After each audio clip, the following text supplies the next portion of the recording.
रणरागिणी न्यूजमध्ये आपले स्वागत। हजारो मराठा बांधवांसह जरांगे पाटील चिखला येथे दाखल।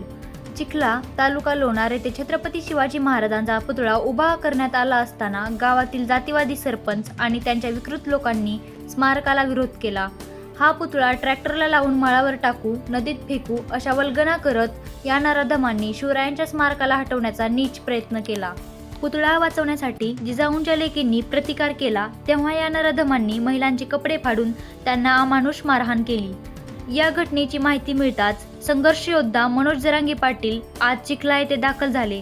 पीडित महिलांची भेट घेऊन आज संध्याकाळपर्यंत या प्रकरणातील सर्व दोषींवर गुन्हे दाखल करून 25 तारखेपर्यंत सर्व आरोपींना अटक झाले पाहिजे। जर प्रशासनाने हलगर्जीपणा केला तर 25 फेब्रुवारी रोजी संपूर्ण महाराष्ट्रातील मराठा समाज चिखला येथे धडकणार असा इशारा जरांगे पाटलांनी दिला आहे।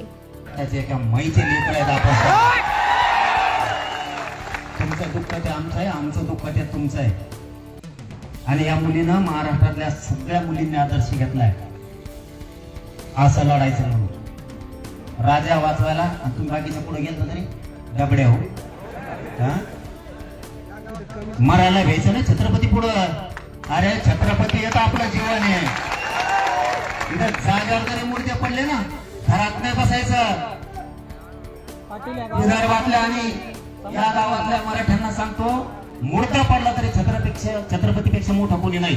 जाऊ द्या, जीव राजासाठी पण हलायचं नाही आणि पुतळा हलवायचा नाही पण अजिबात। कोणी आलं बी आणि गेलं तरी पण हे वैभव या गावाचं कोणामुळे? छत्रपतींमुळे। शासकीय कार्यालय कोणामुळे? हे कशाचं कार्यालय?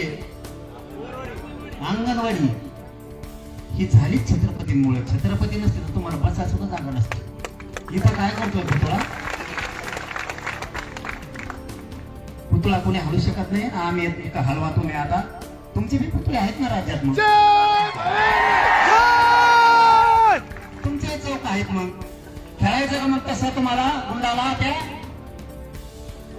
आम्ही तुमच्या चौकाचा, तुमच्या महापुरुषांचा आदर्श करतो। अरे आमचे लोक तुमचे पुतळे आता मायमाऊलीपर्यंत हात आलाय। तुमच्या लेकीच्या अंगावर हात टाकला जमान का? तुम्ही आमच्या महिलेवर हात टाकायला लागला। आम्ही तुमच्या महिलेला आमच्या महिला इतकं बघतो, आम्ही नाही तुमच्या महिलेवरती हात टाकी। आमचे सुद्धा पोरं टाकू शकते। इतकी नीच पैदास पण तुमची इतकी आमची नाही। ओरिजिनल पैदास आमची। तुमच्या असल्या चुकीमुळे गोरगरीब त्या समाजाला सुद्धा वाईट परिणाम भोगावा लागणार आहेत या लाभार्थी टोळीमुळे। त्यांच्यात असणाऱ्या चांगल्या लोकांना सुद्धा यांच्यामुळं ती जात सुद्धा बदनाम व्हायला लागली। अशाच ताज्या बातम्या पाहण्यासाठी आमचे YouTube channel Ranragini News like, share, subscribe करा। धन्यवाद।